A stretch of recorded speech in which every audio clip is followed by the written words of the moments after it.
السلام عليكم ورحمة الله وبركاته. كل انتوا wanaagsan kusoodhawoow waa casharkii tobnaad ee kamid taxanaha barashada luuqada Englishka khaasatan qaybta labaad ee level 2 ama qaybta labaad ee Englishka. haddaad ila socotay casharadii hore waxaad xasuusataa cashar kasta waxaynu isticmaalanay mowduuc gaar ah ama qodob gaar ah si aynu qodobka aynu u baranno vocabulary-ga iyo maxaan ku radaa listening-kiisa iyo waxa ku saabsan. maanta marka waxaynu qaadan doonaa qodob kale laakiin runtii aan isleeyahay kuwii hore dhan uu ka muhiimsan yahay. qodobka waxa leedahay government Englishka ku saabsan government iyo newska ama warbaahinta. weliga intaad Al Jazeera English ama channel English ama film English intaad hor fariisato maystir bal fahan oo erey ma ku bixi waayo adoo muddo Englishka baranay kadibna maystir maxaa iga khaldan sheekadu waxay ka khaldan tahay muddo Englishka soo baranay sheekadu meesha ka khaldan tahay waa laba meelood iyada inaad accent-gooda fahmin qaybka ereyada ugu dhawaaqayaan iyo inaadan erayada ay ku hadlayaan adan garanayn macnahooda marka vocabulary-ga dawladda siyaasadda newska la isticmaalayo dalka iyo wixii la mid ah arrimaha bulshada vocabulary-gaas ayaynu ku baran doonaa insha Allah casharkan iyo dhowrka cashar ee soo socda sidoo kale waxa muhiim ah iyana qaybta accent-ga waxaad ku hormarin kartaa waxa weeyaan inaad listening badan samayso markasto aad samayso dhageysi fara badan aad samayso newska aad dhageysto ifan aad fahmi weydo oo warbaahintan oo channelka fahmi weydo filmka fahmi weydo ha ka daalin ku celceli muddo markaad dhageysanayso adaa fahmaya marka dambe hana la yaabin oo warbaahinta sidoo kale waxay isticmaaldaa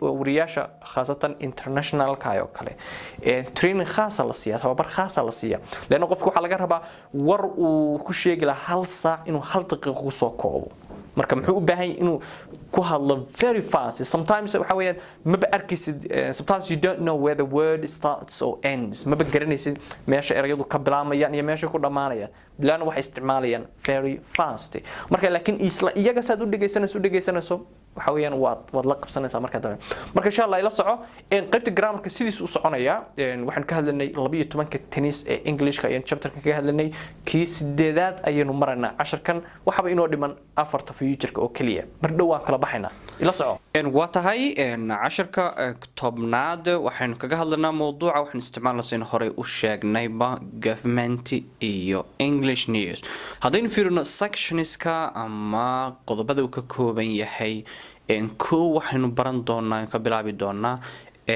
government vocabulary erayada ku saabsan Englishka ee ku saabsan dawladda qaybta grammarka maanta waxaynu casharkan ku baran doonaa simple present perfect continuous tense oo ah kii sideedaad iyo sidoo kale waxaan arki doonaa qaybihii dhageysiga iyo fasiraadooda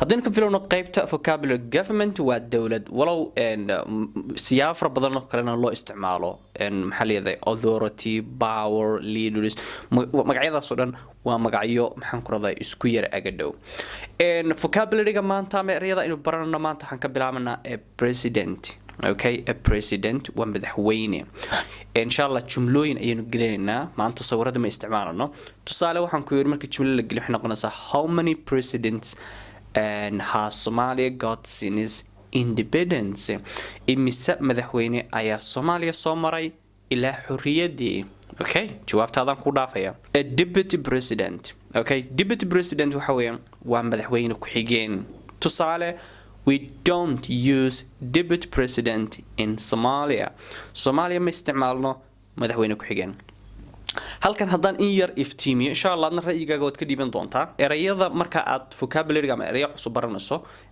laba si ayaa ugu wanaagsan loo barto midi waa qaabkan hore u soo baran jirnayo inaad erayga sawirkiisa aragto erayga ama ficil ahaado verb ha noqdo ama magac ha noqdo noun ha noqdo marka aad aragto erayga sawirkiisa si sahlan baad ku baranaysaa ku fahmaysaa sidoo kale erayga markaad akhriska ku aragto ama jumla la dhexgeliyo sidan iminka wadno marka insha Allah commentiga ayaad igula wadaagi doontaa markaan erayada sharaxayno ma sawirada si fiican ugu fahantaa mise jumlada markaanu dhexgelin insha Allah okay adigan ku diinaya su'aashaas jawaabteeda ku dhaafaya erayga xigay maanta barana waa minister okay minister waa wasiir tusaale Foreign Minister of Somalia met with his Turkey counterpart foreign minister waxa weeyaan waa wasiirka arrimaha dibadda ee Soomaaliya wuxuu la kulmay dhigiisa Turkiga counterpart waxa weeye waa dhigiisa a prime minister waa ra'iisul wasaare tusaale farmaajo name farmaajo ama madaxweynaha farmaajo wuxuu magacaabay a new prime minister khayre in 2017 labada kun iyo maxaa la yiraahdaa 17 ereyada waxaa kamid ah maanta barano voting okay voting waa codayn okay markaad qofku codaynayo ama cod bixin la sameynayo tusaale waxaan ku yiri which year do you think one man and one vote will be held in Somalia sanadkee ayaad u malaynaysaa hal qof iyo hal cod inay ka dhici doonto Soomaaliya iska soo yar dhaweey waxba rajada fogeyne okay a bull ayaa la micnaayana waa codayn marka la codaynayo tusaale waxaan ku yiri the final result of the poll will be known tomorrow natiijada ugu dambaysa ee codaynta waxa la ogaan doonaa berrito sidoo kale codaynta waxa la micnaa ballot okay ballot waa poll oo kale waa cod bixin oo kale ay noqonaysaa khaasatan waxa la dhahaa codka secretka ee la qariyo siyaabo badan ba loo codeeyo codka marka la qarinayo waraaqaha ama sanduuqa lagu gurayo oo kale ayaa waxa la yiraahdaa ballot leeyahay the chairperson is chosen gudoomiye waa la doortay by secret ballot iyadoo la isticmaalayo cod bixinta qarsoon ballot box waxa weeye waa sanduuqa lagu guro waraaqaha codaynta ee qarsoon tusaale many ballot boxes were full during voting waxa buuxsamay sanduuqyo badan oo codaynta xilligii codaynta lagu guda jiray an election okay election waa doorasho in Somalia presidential election are held every 4 years afartii sanoba hal mar ayaa la qabtaa doorashooyinka Soomaaliya a corruption okay corruption waa musuq ama musuqmaasuq a government started to fight against corruption dawladdu waxay bilowday inay la dagaalanto musuqmaasuqa an accusation waa eedayn I don't want to make accusation ma doonayo inaan eedayn sameeyo until I have some proof ila aan cadayn helo a candidate okay candidate waa musharax wuxuu nooc doona ma noqdo there are 12 presidential candidate in this election doorashadan waxaa jira 12 musharax oo u taagan a campaign okay campaign waa olole okay olole doorasho olole nadaafad olole saas oo kale tusaale today police launch a campaign maanta booliisku waxay bilaabeen olole to reduce ay ku yareynayaan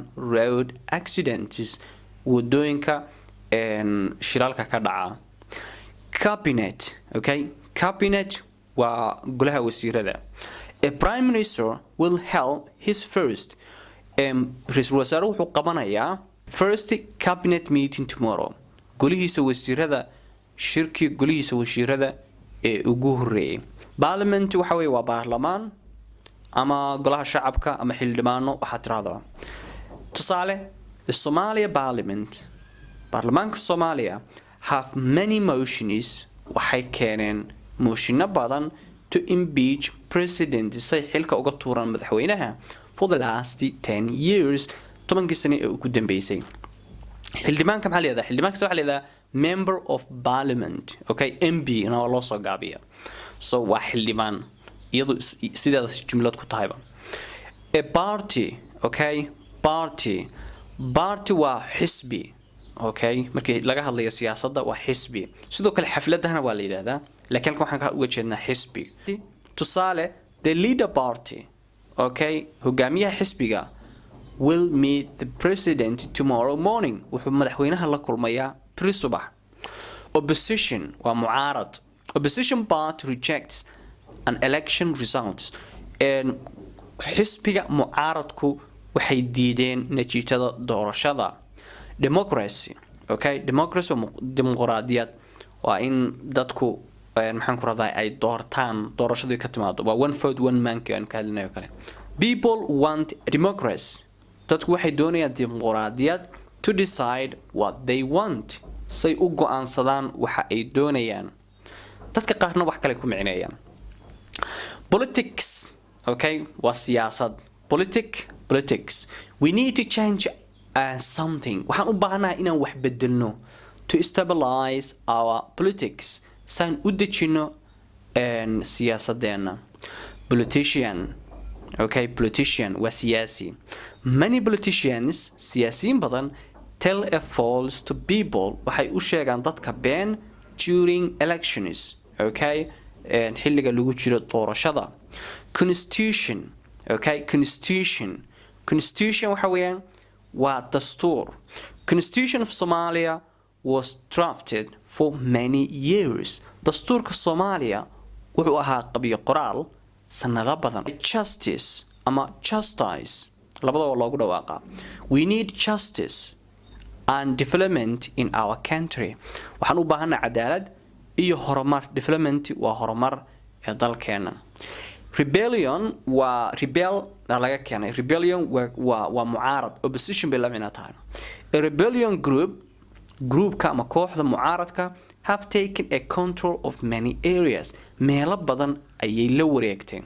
Okay, waa tahay marka insha Allah adaan ku dhaafaya ra'yigaaga. Kees ku wanaagsan ama si fiican u fahantay markaynu erayada aan jumlada dhex gelino iyo markaan sawirradooda ku tuso.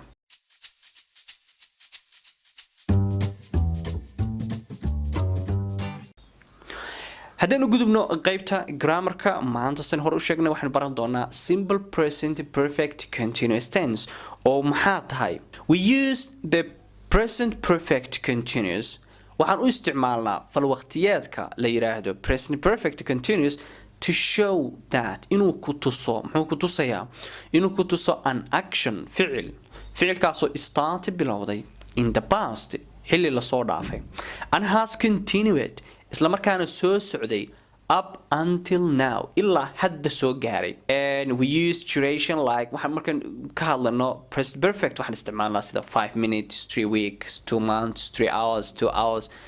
Okay, qeexitaanka sideen caadigaasaan u fahno aan isticmaalno timeline-ka markaan sawirno waxaan tagi jirnay sida caadiga dhexda ama meesha imika joogno waa present waa meeshan imika joogno wixii aan soo dhaafnay waa past meesha future-na uu yahay mustaqbalka iyo waxa inagu soo maqan.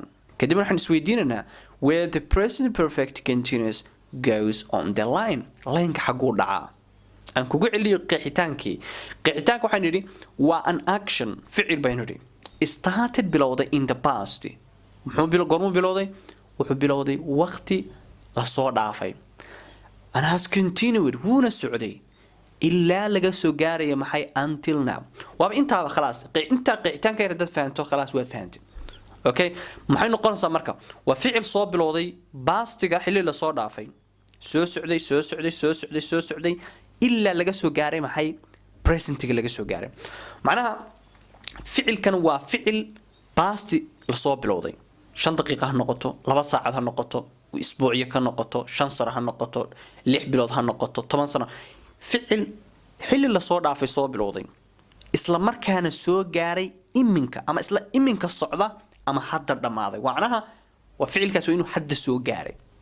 waxaan jeclahay inaad ila fahanteen. examples ka hadin fiirino tusaalooyinka waxaan ku yiri they have been talking for the last 2 hours. iyagu waxay sheekeynayeen hadlayeen 2 saac. so 2 saac ayay hadalka soo bilaabeen ilaa hadda ayuu soo gaaray ficilkaas. waxaan ku yiri I have been using your mobile for 30 minutes.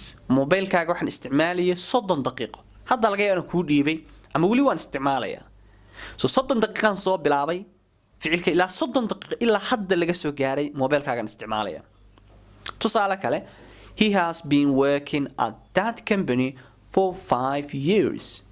isagu wuxuu ka shaqaynayay shirkadaas 5 sano. so 5 sano ka soo shaqaynayay ilaa hadda uu ka shaqaynayaa ama ficilkaasi isla hadda ay soo gaaray. macallin dirir has been teaching English for 10 years. macallin dirir wuxuu English ka barayay 10 sano. tusaale kale we have been waiting here for over 2 hours. halkan waxaan ku sugaynay 2 saacadood. so 2 saac ilaa hadda ayaan sugaynay. marka waxaan jeclahay inaad ila fahantay si wanaagsan aad u fahantay. waa ficil bilowday pastiga xilli la soo dhaafay soo socday ilaa laga soo gaarayay presentiga ama hadda waa tahay haddii fiirino auxiliary verbska au isticmaalo waa laba xabo mid la yiraahdo have been iyo has been. Okay, so magacyada sida we, they, you, I iyo magac kasto oo plural ah ama jamaca wax kasto jamaca waxay isticmaalaan have been.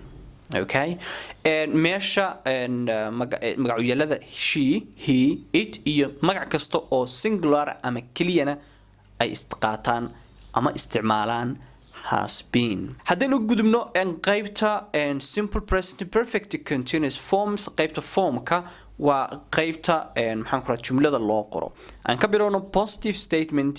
Positive waxay ka bilaabmaysaa subject sida caadiga markasta waxa ku xiga halka auxiliary verbka ama verb to be oo ah have been ama has been kadibna present participle. Present participle muxuu ahaa present participle waxa weeye verbka marka ing lagu daro oo present laga dhigo. tusaale haddaan ku yiri I have been writing that book since January. Buugga waxaan qoriyay ilaa bishii January. So waa ficil soo bilowday January ilaa hadda soo gaaray.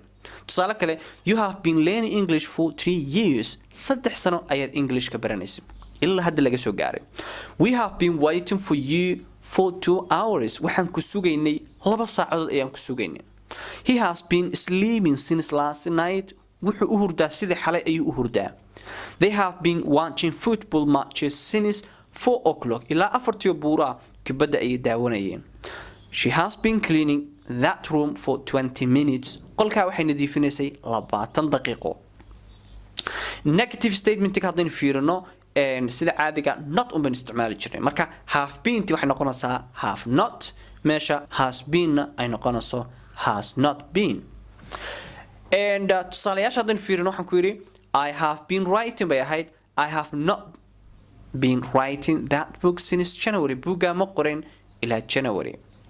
You have been learning by ahayd you have not been learning English for 3 years. adigu English ma aadan baranayn 3 sano.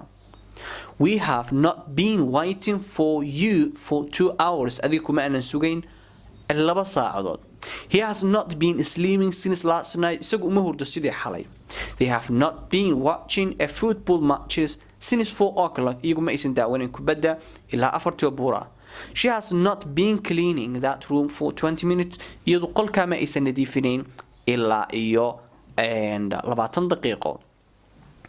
qaybta su'aasha markaynu ka dhigayno kaliya waxaan isticmaali jirnay waxa soo hormari jirnay waan xagga hor imaan jiray verb to be oo ah has iyo have. Okay, kadibna subject ba gudaha gali jiray.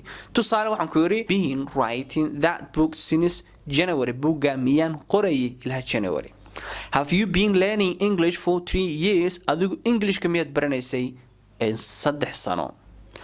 Have we been waiting for you for 2 hours? miyaan ku sugaynay adiga 2 saacadood. Has he been sleeping since last night? sidii xalay isagu miyuu u hurdaa ma sidii xalay buu u hurdaa. Have they been watching a football matches since 4 o'clock? iyagu ma kubadda ay daawanayeen ilaa 4 buura. Has she been cleaning that room for 20 minutes? iyadu ma qolkaasay nadiifinaysay 20 daqiiqo ee u dambeeyay. waa tahay haddaan u gudubno qaybta listeningka insha Allah casharka igu dheeraaday dartii laba sheeka ayaan soo bandhigaynaa oo dhageysiya. mid waa micnaynaya insha Allah midda kalena adiga ayaan waayo levelka hadaa soo gaarto waa inaad iswadi karto waa inaad bugaagta akhrin karto waa inaad grammarka baran karto waa inaad iswadi karayso mar hadda levelkan oo kale aad tahay. marka insha Allah mid baan sharaxaya midda kalena adaan ku dhaafaya. labadu waxay ku saabsan yihiin newska iyo politicska iyo waxa la mid ah.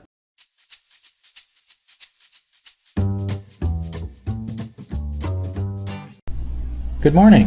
It's Mrs. Glover, isn't it? Yes. Do I know you? Let me introduce myself. My name is Richard Cookson, and I'm the local representative for the National Congress Party. So you're a member of the government, Mr. Cookson. I have some things I want to say to you. No, Mrs. Glover. The Social Democrats form the government, but we are the second largest party in Parliament. Oh, yes. I get so confused. What can I do for you today? Now, Mrs. Glover, have you decided on how you're going to vote in the general election? No, I'm not sure yet. There are a couple of issues, and I'm undecided about which party has the best policies. Take education, for example. Absolutely. Now, we're going to spend $25 million more on education than the governing party. The referendum result last year proved how important education is to the electorate. So, we're going to invest heavily in our children's future. But aren't you going to increase university fees? I saw a campaign ad from the Social Democrats that said you wanted to do this. We are going to ask some of the richest families in the country to pay a little more. But that ad you saw was just dishonest propaganda. Now I'm also worried about the environment. What are you going to do about global warming? Well, you're right to be concerned. It is one of the most important issues in politics today. My party is going to press for an international treaty to reduce pollution and emissions globally. We are going to ask for a system of strict penalties for those countries that don't adhere to the treaty. Are you going to insist on recycling in communities like this one?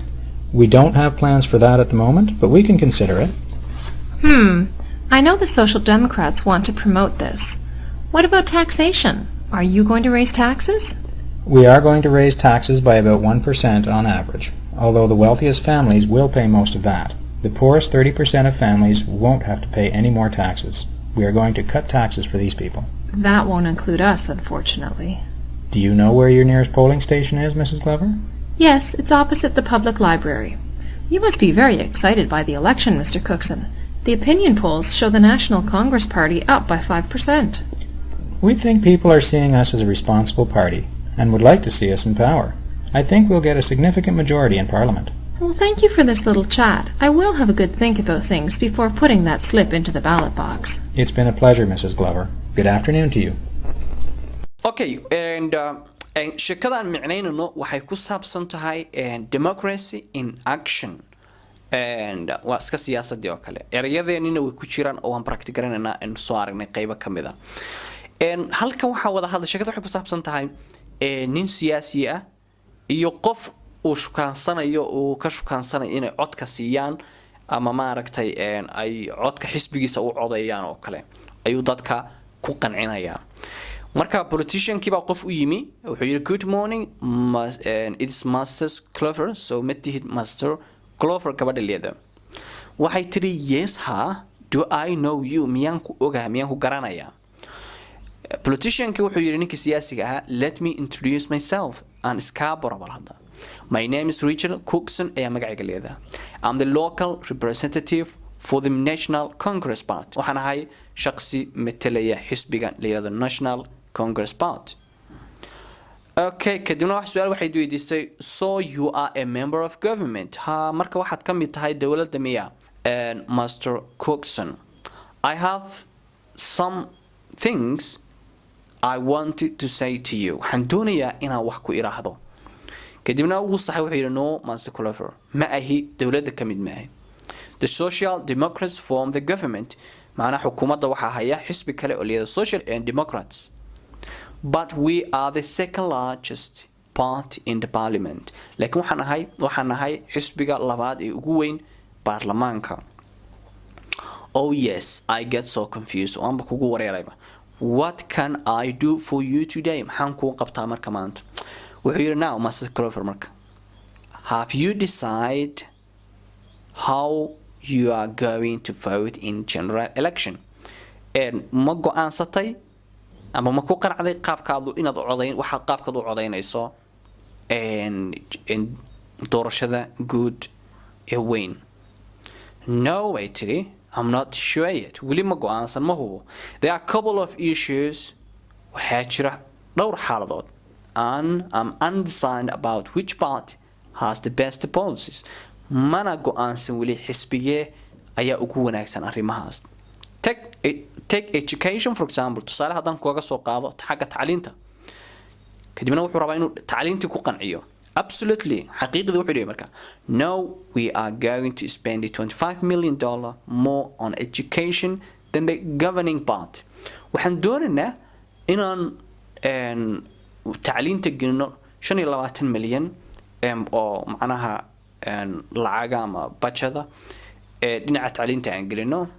waxaan kaga duwanahay governing party kuwa xukuumadda iminka haya xisbiga xukuumadda haya.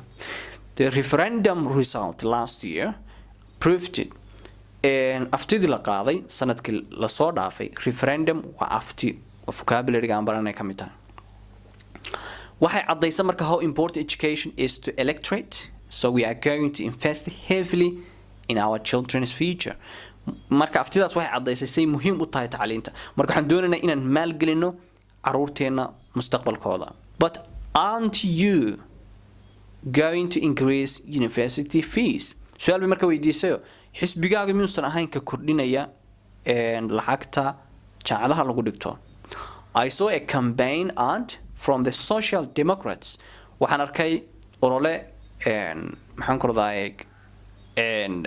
uu leeyahay xisbiga Social Democrats that said you wanted to do it taasoo sheegay inaad arrinkaa doonayso we are going to ask some of the richest family wuxuu kaga jawaabay marka waxaan doonaynaa inaan weydiino lacag qaybo ka mid ah familiyada qaniyada ugu lacagta weyn the country dalka to pay little more inay xoogaa yaro dheeraada bixiyaan but that ad you saw was just dishonest propaganda laakiin xayeysiintaas aad aragtay waxay ahayd propagando weydaarsan daacadda now I'm going worried okay su'aal kale marka weydiiso waxay tiri now I'm also worried about the environment sidoo kale waxaan ka walwalayaa deegaanka what are you going to do about global warming maxaad doonaysaa inaad ka bedesho cimilada isbedelaysa iyo heerkulka well you are right to be concerned aad ayaa arrintaa ugu saxan tahay it's one of the most important issues in politics today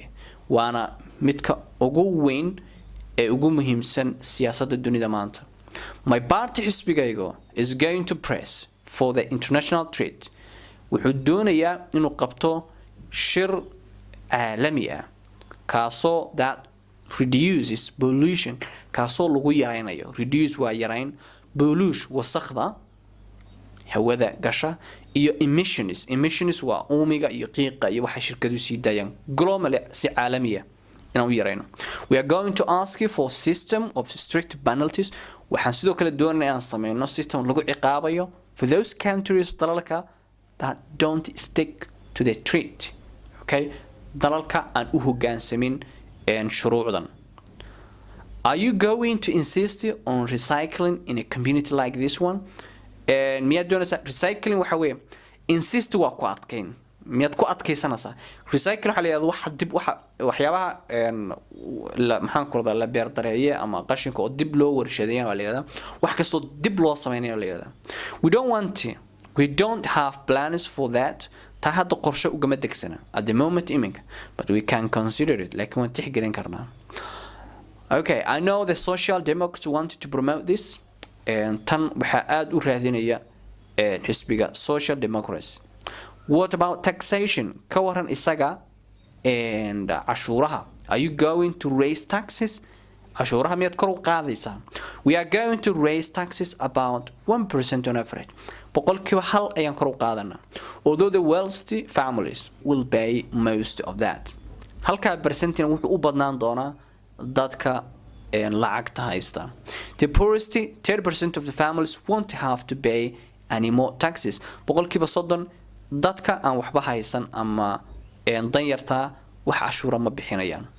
we are going to cut taxes for these people waxaan doonaynaa ka jarno kuwan cashuurta okay that won't include us unfortunately nasiib daro taas anagu dadka kama mid yihiin bay tiri do you know where your nearest polling station wuxuu weydiiyay marka ma garanaysaa meesha kuugu dhow ee goobta codaynta yes bay tiri it's opposite the public library maktabada ayuu ka soo horjeedaa you must be very excited by the election Mr.